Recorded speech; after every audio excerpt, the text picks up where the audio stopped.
We This help them conference will now be recorded. we have them look at different capital options if necessary externally, and we also help from raising, from a turnaround standpoint of helping determine with facts how to change the organization to be successful from a cash flow standpoint and longer term. If there's any questions, use the chat button and we'll have a Q&A at the end. So just to start off, where do we stand today? Well, there's the PPP and other SBA loans. I know that George and Carlos have had great programs on that. Really, the reality is whether you were able to obtain this funding or not, these sources are finite, and so they'll help temporarily. But really what this presentation is to think about, how do you succeed over the medium to long term? And just as a quick aside, I have seen that most likely the PPP will receive additional funding. So if you have not received it yet, I highly encourage you to take advantage of that program, because the terms are far better than anything you would get in the traditional open market. So the thing that I think is really important to understand is that outside of these governmental assistance programs, it's highly unlikely that banks are going to be issuing at any reasonable rate any additional credit or providing a lot of liquidity. So it's really important for businesses to manage the cash that they have to last them as long as is necessary, right? It's almost as when you're thinking about retiring and you're going to say, I don't know exactly how long I'm going to live, but I need to make sure that this amount of investments that I have will last me through the end. So specifically, what we want to focus on is the short term, obviously surviving until business operations can resume to normal. And then over the midterm, really, how can we change operations to be sustainable in what we think is likely going to be a deep recession with a lot of new normals, if you will. David, let me jump in for a second. Sure. A byproduct, and this is Ramiro Ortiz speaking now, a byproduct of the quote new normal that I believe you're going to see is that as you right size the organization in terms of preserving cash and doing the right types of things that you're going to need as we go into these uncharted waters that we really don't know what they're going to look like over the next several months. Once things normalize, you're going to be used to running your company in a leaner, meaner way. And in your own planning, you might want to think about that suppliers, clients, etc., will also be right sizing and doing these types of things, and excess capacity will naturally be flushed out of the system. Absolutely. So the most important thing, moving on to the next slide, is survival, right? We can worry about margins and percentages and all of that, but really survival is the first, second, and third order of operation, and then that's really about conserving cash. As we briefly mentioned a little bit before, banks, because of their challenging credit situation, and as well, given the environment and financials that a lot of businesses are encountering, are unlikely to be a source of capital when you actually need it, right? So you need to assume and run your business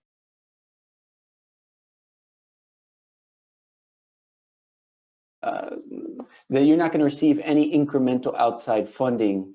And so therefore, when you're trying to stretch your cash flow for the long term, it's really important to say, okay, what do I prioritize and what do I pay first?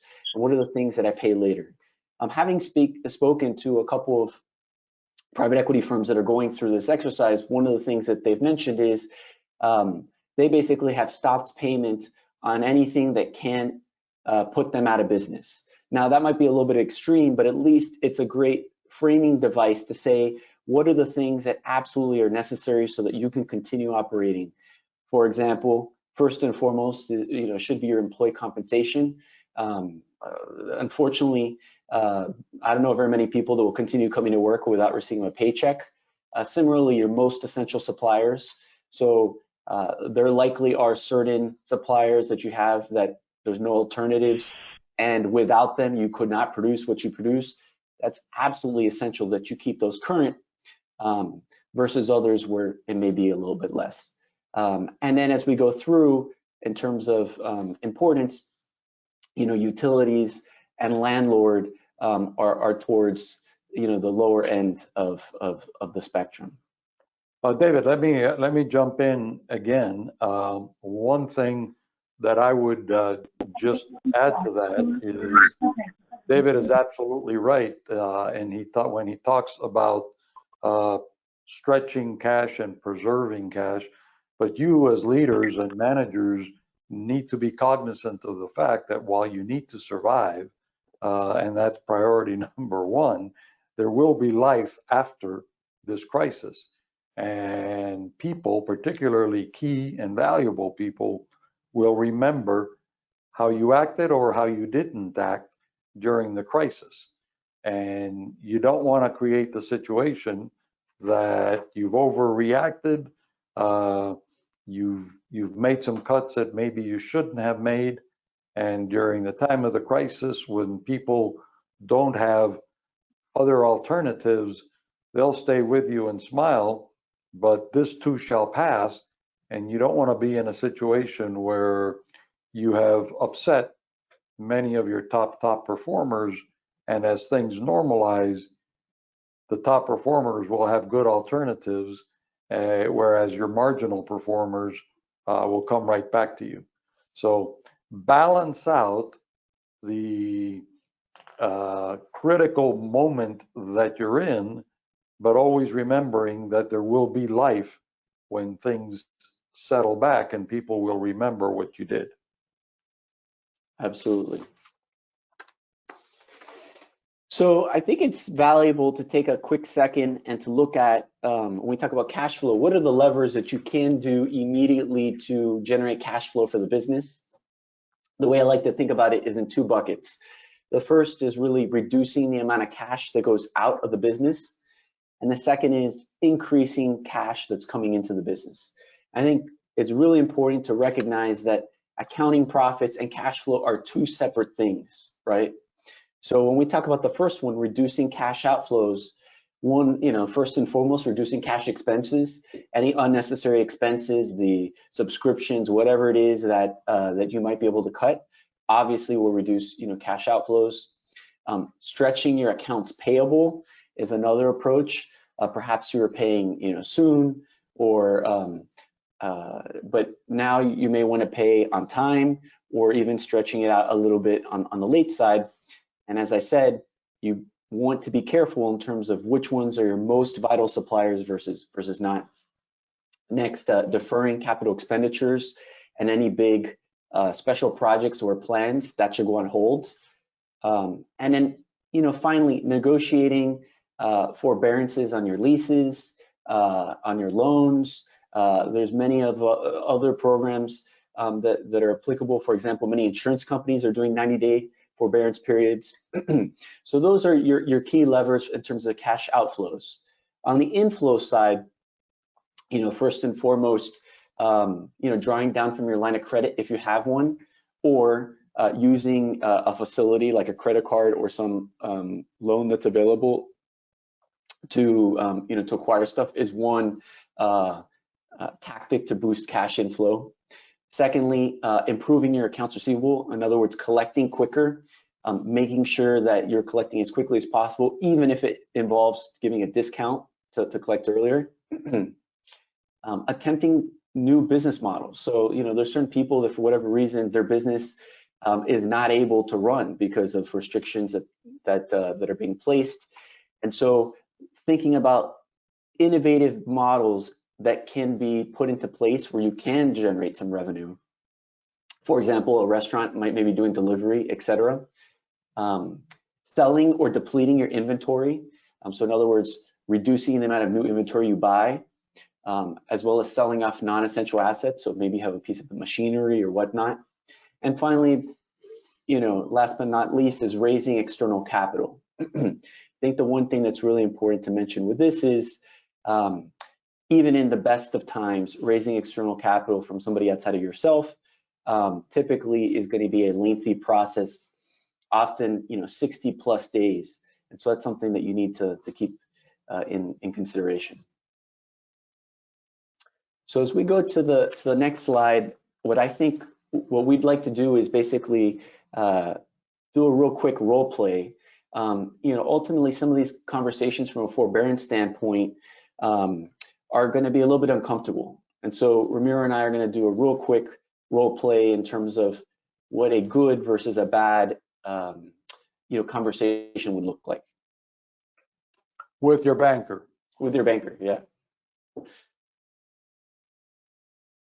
So Ramiro, you want to take on the banker role? I'll be the banker role. Hello, David. How are you? How's business? Business is all right. It's been a little bit tough, but we're hanging in there, doing all right. Good. I'm glad to hear that. But tell me exactly, what does business all right and business has been a little bit tough? What exactly does that mean from a cash flow perspective? Where are you at from a debt service coverage? Where are you at from a revenue perspective? Where are you at? We're down across a lot of those areas. How much? I don't know. I think you just got the picture of what a bad conversation would look like with the banker. Let's reverse it now. And David, you're the banker. Ramiro, how's business going? Well, we've been hurt. Cash flow is down. We're about 14% underwater in terms of cash flows. Our revenues are down by about 30%. We've developed a very detailed plan where we're projecting cash flow out over the next 18 months. Of course, we're pinpointing the next 3 months.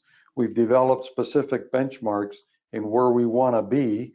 At this point, we're going to be out of compliance with 2 of your covenants that are due June 30th. Part of the plan will tell you specifically what we plan to do and when and how, so that we can be back in compliance. Now, in that kind of a conversation, you've gained your banker's confidence. So let's talk a little bit about the do's and don'ts, and I'm just going to share some of my experiences during downturns with our clients. And for the sake of credibility, let me start with the fact that any of you out there that are serious dominoes players, our opening slide, David showed you a series of cascading dominoes. Well, if you're counting them, there were only 8, and there should be 10.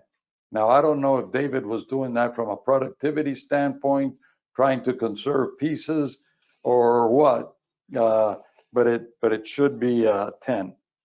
Let's start with what will make the banker at ease, and understand that you're both going to be in uncharted waters and difficult scenarios. We have been through economic crises before. We had the economic crisis, of course, of 08 and 09, and the tech bubble of 1999 and 2000, and a whole series of other ones. We had the S&L crisis in the late 80s, and we've been through that. We've also been through health crises before. We've been through the swine flu, we've been through the SARS, we've been through the HIV/AIDS, but we've never ever been in a combined crisis where you've got a health crisis and a financial crisis going on at the same time. So what does all of that mean? It means that these are very uncertain times, and both the banker and yourself, you're going to be on edge. The environment that you should create as you're having your conversations with your banker should be along the lines of, let's not hurt each other, let's work with each other. Good news, I have spoken to several former regulators and other industry executives, and what I'm hearing is that the regulators are not going to be as tough on the banks as they were back in '08 and '09. This is for two reasons. One is that banks are much better capitalized now than they were back in '08 and '09. And two, the regulators themselves will tell you that they dealt with a very heavy hand and probably exacerbated the crisis more than it needed to be. I think everybody has learned a lesson. And why is this important to you? Well, if your regulator works closer with the bank is not going to be under the gun to classify credits, to apply big reserves to credits that are restructured, to write down or write off particular credits. And those are pressures that your banker, I believe, it'll be different than '08 and '09, and that'll accrue to your benefit. So let's start with what you should do. First thing you should do is be guilty of over communicating as opposed to under communicating. I promise you, your banker will not feel like you're over communicating. On the contrary, it will give your banker a sense of comfort that you're on top of it and that you understand the responsibility that you've got towards the bank. It'll give them peace of mind. Be transparent and be honest. The banker's going to know sooner rather than later. And the sooner that the banker knows, the more tools that the banker will have to work with you. Hiding bad news, you know, the old boxing saying, you can run, but you can't hide in the ring. That's kind of the way it is. You can run, but you can't hide, and the banker's going to know sooner or later. So be upfront with the banker, and above all, as you saw when we were doing our role playing, avoid that howdy doody conversations. Be specific, and we're going to talk a little bit more about what that should look like. But talk to the banker with facts, not beliefs. What you shouldn't do is avoid the calls of the bankers. I can tell you that during the '08, '09 crisis, when I was calling a client, and the only time that the client would return my call was at 12:20, when he or she knew I was out to lunch, or they left me a message at 10 o'clock at night, I knew they were avoiding me, and I knew there was a reason why they were avoiding me. Don't avoid the banker in the call. Don't misrepresent anything. Make sure that you're shooting straight. And a banker hates when the bad news is given little by little. It's very frustrating to a banker who has to go through their own internal loopholes, or loops, I should say. When you trickle a piece of bad news, a banker restructures a credit, modifies the credit, and then once that's done, oh, by the way, another piece of bad news comes. Put all the bad news on the table, and let's deal with all the bad news at once. Relax, I'm not going to walk you through a painful slide that's got all this detail, but this is an example of the kind of projections that a banker would be looking for. How much cash is coming in? How much cash is coming out? What's your schedule with the trade? How much do you expect to receive in receivables, and particularly the bottom section? What's your liquidity look like?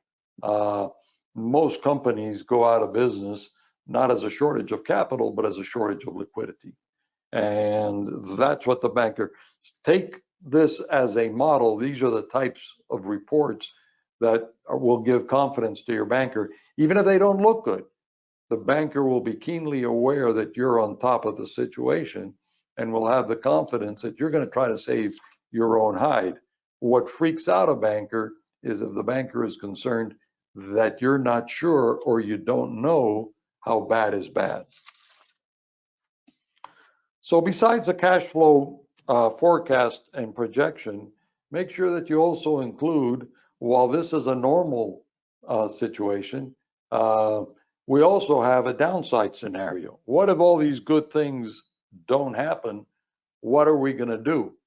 And in a moment of, as you're developing this, when you're not really in the hot crisis, develop what your fallback plans are in the event that you're short in some of your projections, along with trigger points. At what point do you pull the trigger on different actions? What you want to avoid is being in a situation where you're in the middle of the fire and then you're trying to invent solutions. And I think that's particularly important with, the personality that's an entrepreneur, right? Most entrepreneurs are optimistic by nature. And so there's the tendency to say, I'm so close, let's keep it going a little bit longer. But as we stated, before, the longer you draw out a lot of these things, it comes at the expense of your cash position and ultimately your ability to survive over the near term. The overconfident entrepreneur, which is what makes you guys successful, is a little bit unnerving to a banker during an economic crisis. So what you want to do is present facts, not just howdy-doody stuff. And by the way, your plan will literally become obsolete 2 days after you've published it, because the environment will keep changing and there will be more clarity. I promise you that last Friday, if you would have told me that the price of oil yesterday would be in a negative situation, I would have laughed at you. So this plan is going to be dynamic and it'll be changing on a regular basis as more clarity is seen in the economy. Also expect a tightening of credit. Bankers haven't spoken about this yet, but I expect that that's going to happen. We've been in an environment over the last 2 to 3 years where you had a situation of too many banks chasing very few good credits, and the terms were pretty loose, and bankers were aggressive to lend. You're going to see that tightening up, and you're going to see it tightening up pretty soon. So what am I saying there? Make sure that you preserve your liquidity.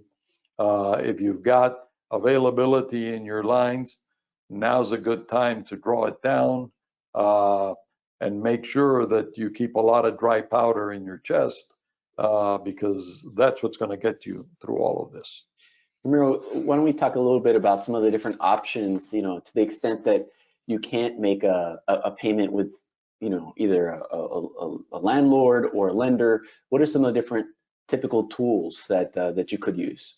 Well, it's going to depend on the creditor, it's going to depend on the situation, and it's going to depend on the mutual interest.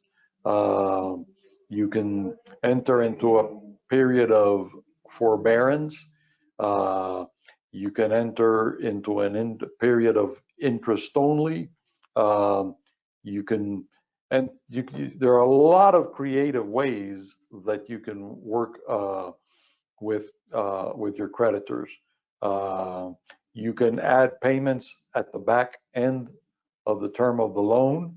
But the point is, as I was saying earlier, is do it based on accurate financial projections, based on the reality of the circumstances, and based on your track record, not based on hope and enthusiasm and optimism.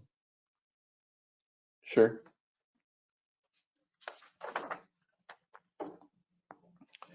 A little bit about what should your employees be expecting.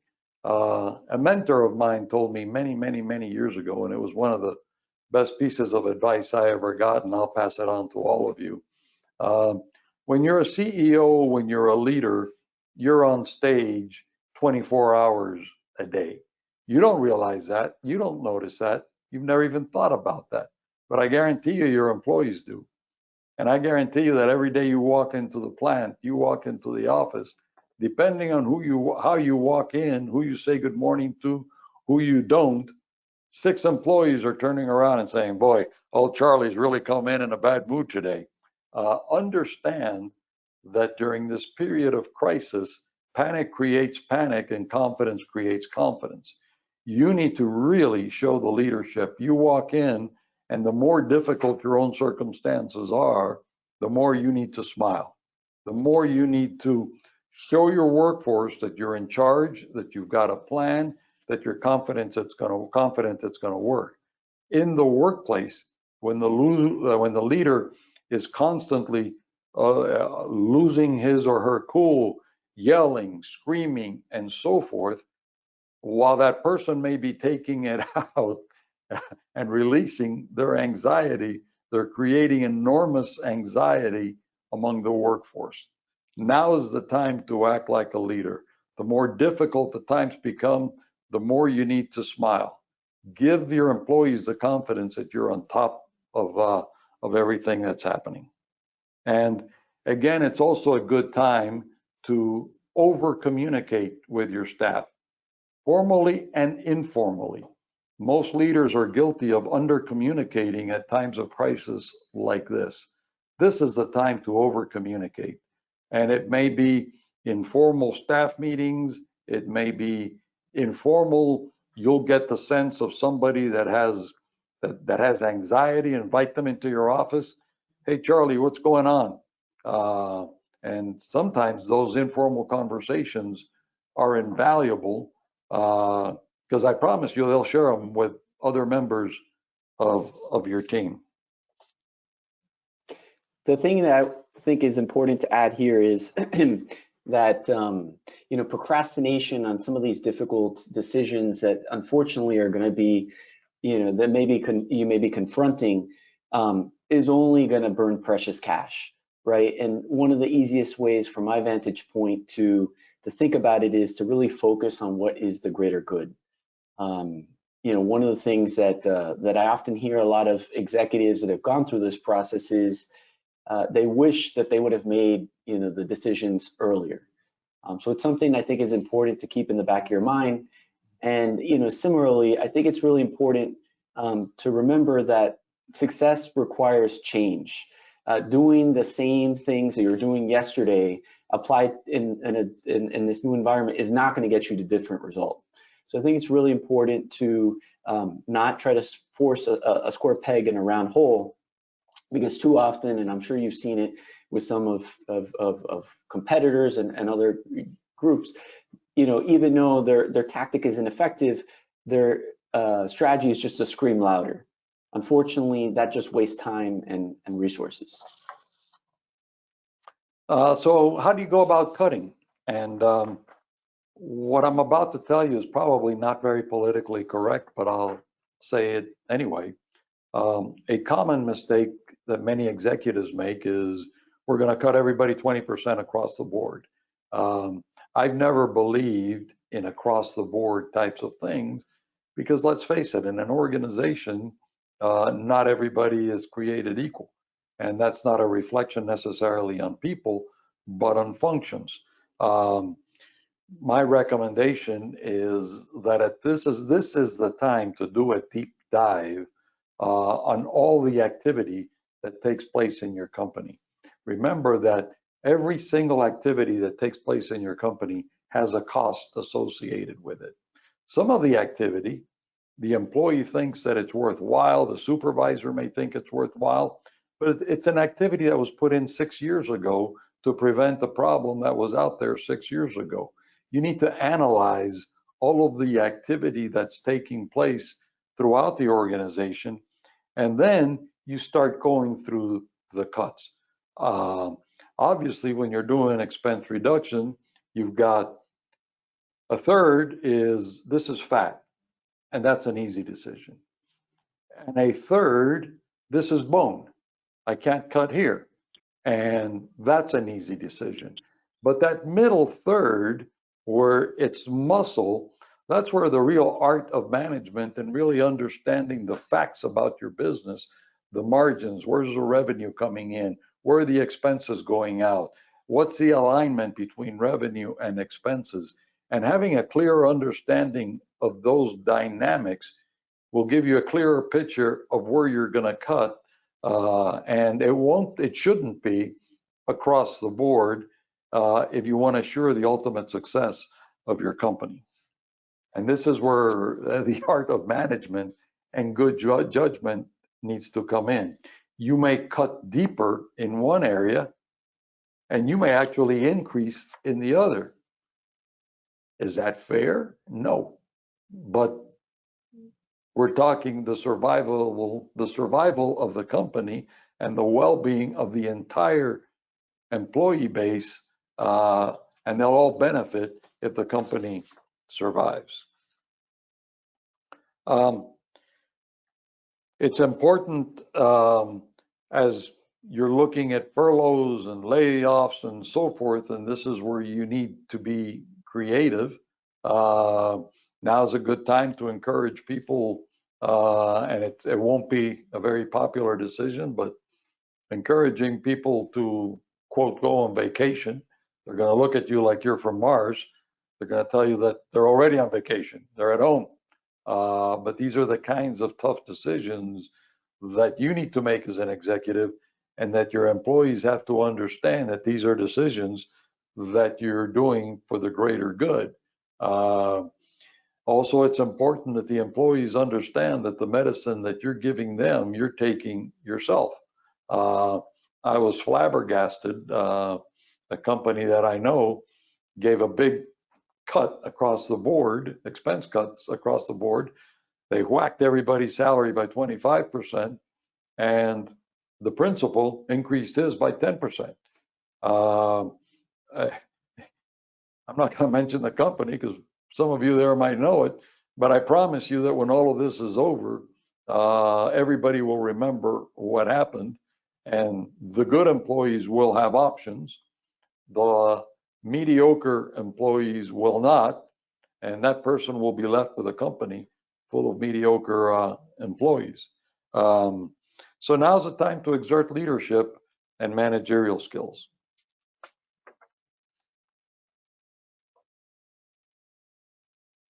Oops.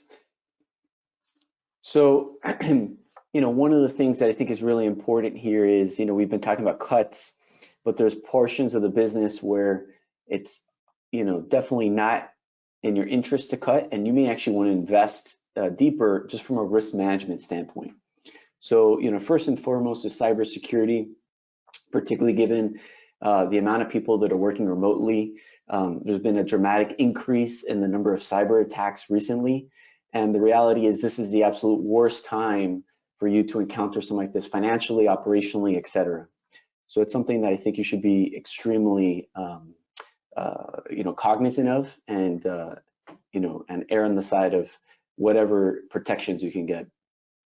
Similarly, in terms of your suppliers, to the extent. Let me interrupt for a second because I want to talk about cybersecurity.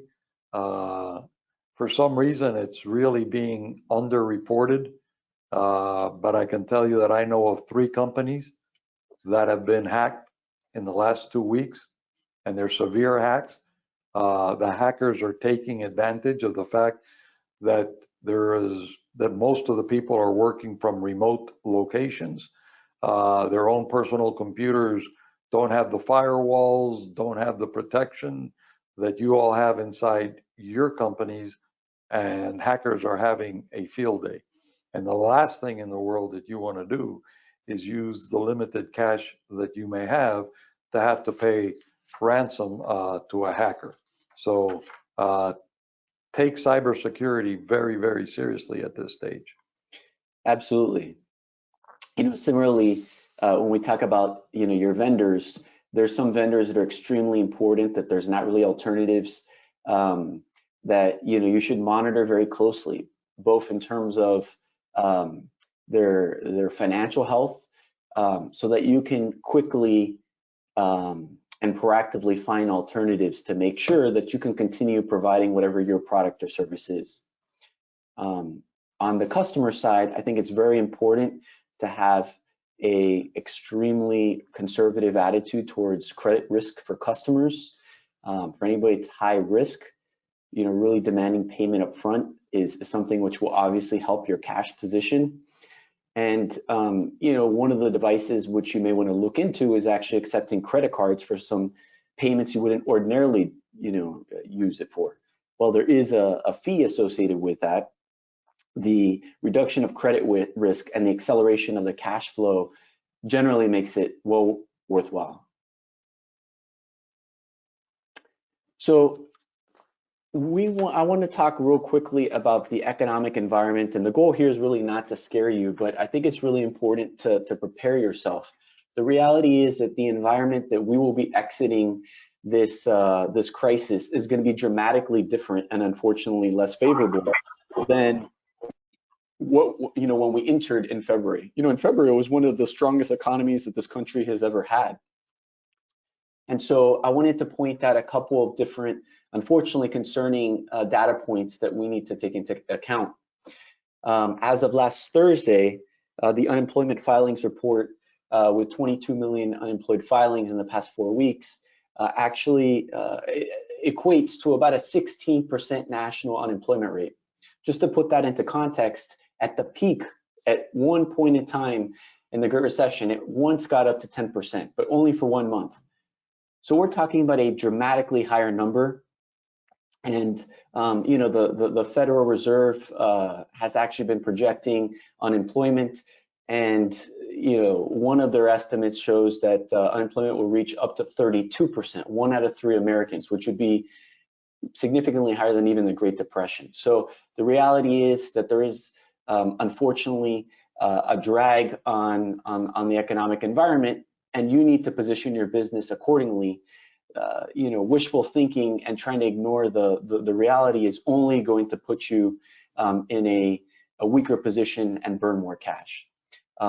Similarly, on the GDP forecast, I'm not going to read it to you, but if you look across all these pretty sophisticated guys, we're seeing extreme reductions in GDP, which quite frankly is not surprising if you drive down the road and see half the businesses shuttered. On a similar vantage point, I think it's really important to recognize that the world will also potentially look different, not just from an economic standpoint, but often from different industry vantage points. So people refer to the new normal. I'm not quite sure what your industry is going to look like and how that's going to be different, but things that you may want to think about, or different examples. One is the acceleration to e-commerce. We already saw that traditional retailers were struggling and going bankrupt in the years prior. So this is only a trend that's only going to accelerate, particularly as people get more comfortable with it. Restrictions on travel and mobility and mass gatherings. These are things that, at least over the near to midterm, are going to be significant headwinds for businesses that have exposure to this. And really the purpose of this slide is really to say, okay, what are the things that will be different either over the mid to long term in my business, and how should I shape my strategy accordingly, right? So if you're a retailer with both e-commerce and traditional brick and mortar, you're going to probably spend more time doing cuts to the physical side of the business and reallocating as much to the e-commerce side, where there's more tailwind strategically, if you will. Finally, I do want to end on a positive note. The reality is, yes, these are tough times, and unfortunately, nobody would have wished this upon anybody. But the reality is that in crisis, there's always opportunity. One of the things that I think this has a lot of parallels to is prohibition. A prohibition, for those of you that don't remember, is in the 1920s, the government forbid any alcohol sales. So you basically had at that point about 1,000 distilleries and breweries that basically had to shut overnight. And about 150 ended up surviving. And many of those are some of the strongest brands that we have today. And how they did it was basically through, traditional American ingenuity, right? So some of them, like Yinling, that you see in the picture in the bottom right-hand corner, actually moved into a related industry. They ended up producing ice cream and dairy, right? There was other people like Schmitz that ended up creating basically alcohol-free beer called near beer. Other people went into distribution, like meat distribution, and you had other folks that that went into other loopholes, like selling the raw ingredients that could produce alcohol, but not actually any liquid format.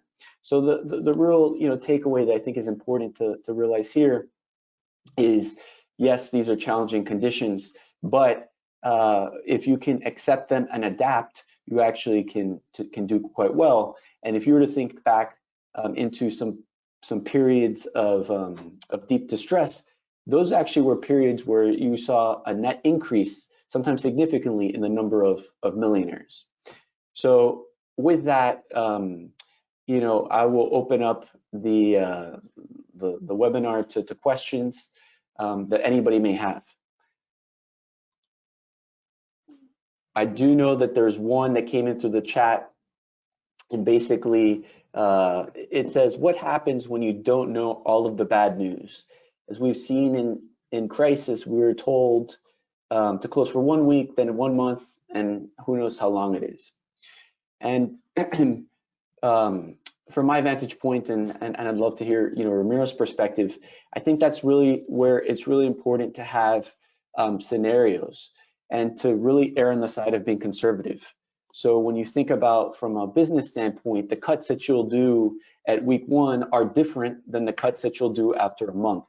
But I think it's really important up front to kind of think at all the different scenarios, even some really unlikely and extreme scenarios, so that at least you're prepared without being under the pressure of the gun when it actually is in the heat of the battle, if you will. Yeah, the banker is not going to expect you to have a precise crystal ball, and the plan that you put together today will be based on the facts that you have today. That's why I mentioned that the plan that you do should have different trigger points and different fallbacks. If this doesn't happen at this expected rate, then we move into this scenario. And the fallback for this scenario is, if this doesn't happen, we trim here by X percentage. And the idea is to always get to the point where the numbers are working. Again, I want to stress that what the banker is going to expect is for you to be candid based on the facts that you have today. And then what are your expectations for the future based on demonstrated history, so that the projections are projections that are credible. If you've been growing revenue at a rate of 12% and all of a sudden your projections show that you're going to be growing revenue at 28%, that's going to alarm a banker. But don't worry about precision in terms of unknowns, but make sure that you go ahead and allow for those contingencies, so that the banker knows that you're thinking that there will be some bumps on the road. The banker, quite frankly, will have more confidence if they know up front that you're telling them, this is based on what I see now and what I know now. But Mr. Banker, this will very likely change over the next 30 days. Guess what? The banker is expecting that.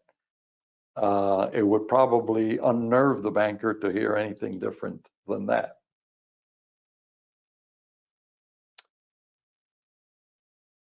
Any other questions from folks?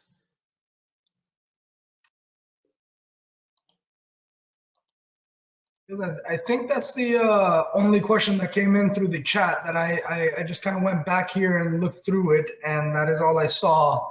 I guess at this point we can go ahead and just suggest that if there are any further questions to reach out.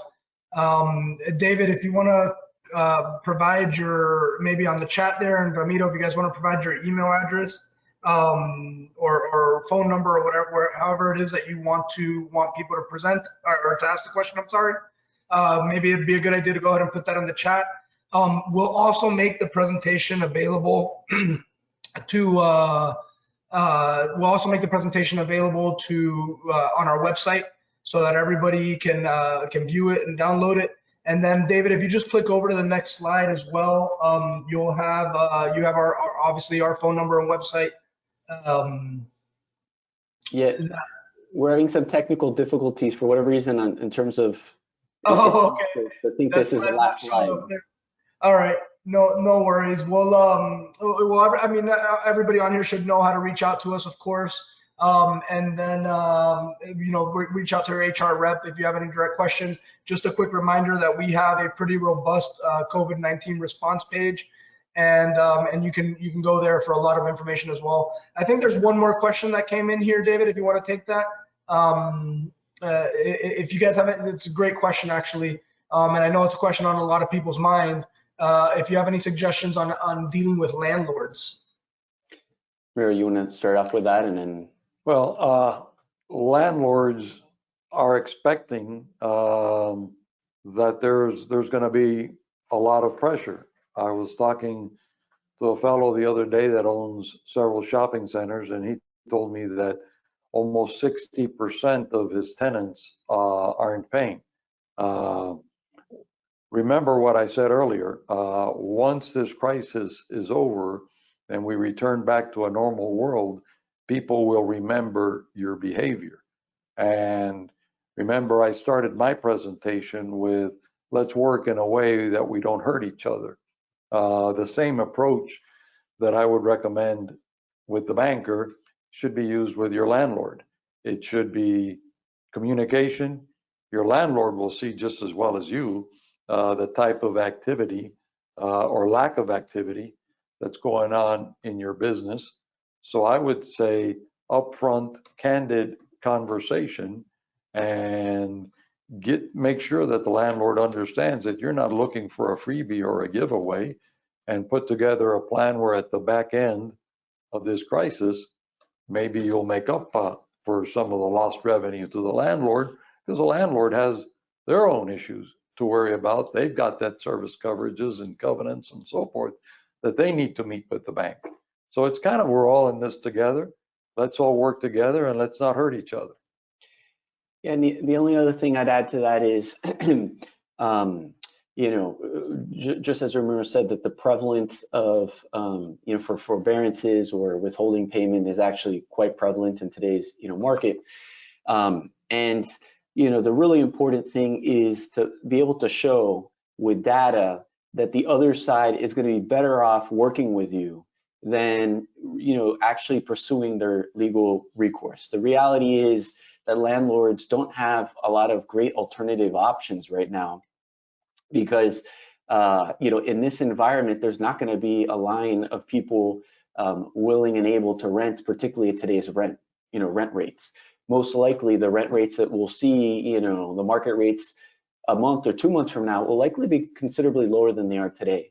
So, you know, one of the things, like Ramiro said, is to present that plan, you know, transparently, and to say, hey, look, if we work together, we both will be better off, versus you, you know, forcing, you know, kind of the technical legal answer. And, you know, I know it's, you know, a challenging conversation and not a fun one, but, you know, the reality is that everybody has, you know, is encountering these type of situations.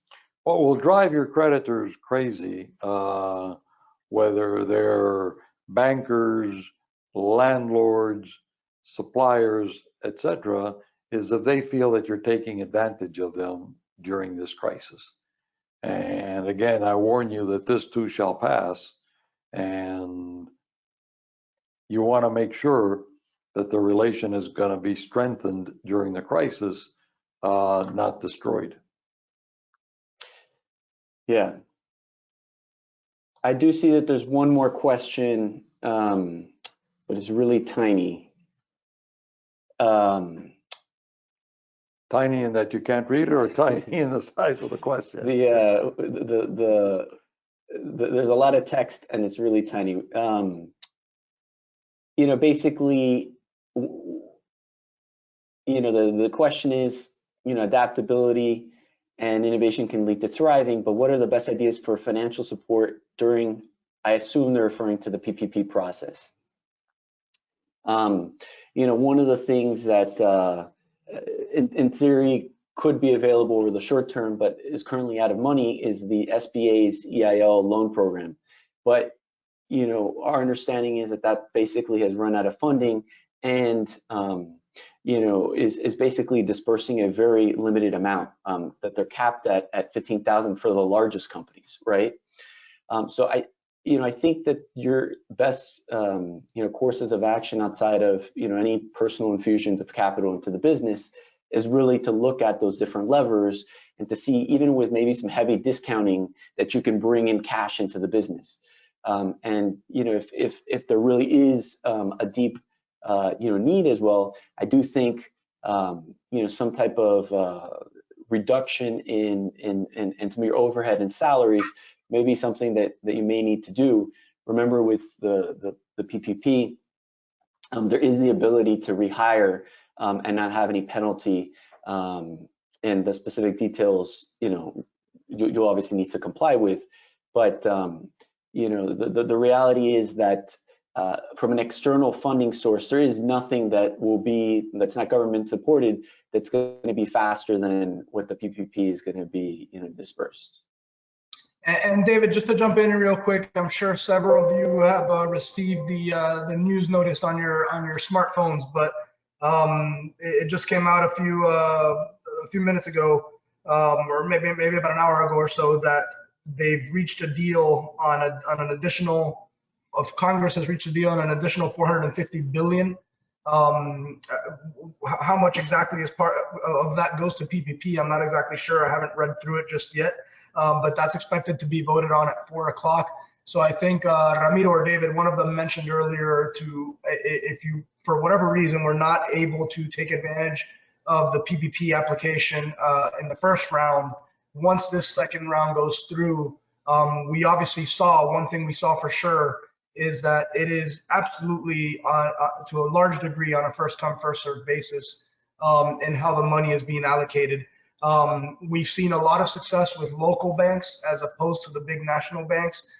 So if you have a local banking relationship, we just, and mind you, it's a small sample size, but on our client base, we've seen that the success was much greater with the local community banks than with the large nationals. So take advantage of that and apply as quickly as possible. If you need help applying for that PPP loan on the second round, once it goes through, hopefully sooner than later, please reach out to us right away. We became pretty efficient pretty quickly at getting our clients all the documentation they needed to apply for the loan. So just be sure to reach out to us as soon as you're ready to apply. Absolutely, and just to echo that, the quicker the better. Some reports have said that JP Morgan and some of the other large banks already have a significant portion of that reauthorization already accounted for. So it's imperative that that you get that in immediately, because the likely time frame for it to be for it to remain available is likely going to be very, very short.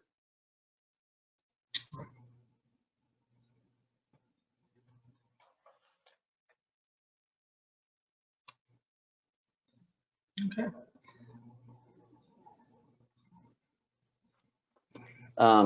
There is one last question I see here in terms of the PPP, whether it's a loan or grant. Yes, it will be a grant if you comply with all the different criteria, but to the extent that there's anything that's remaining, that will be as a loan.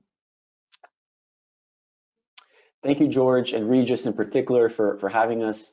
We're happy to answer any other questions. I'm having trouble with the chat, but info@McCombieGroup.com. Please feel free to email us, and specifically, we're happy to share if you email us, kind of a summary of some of the top tactics you can do to preserve cash and to turn around your business. Thank you all. Thank you.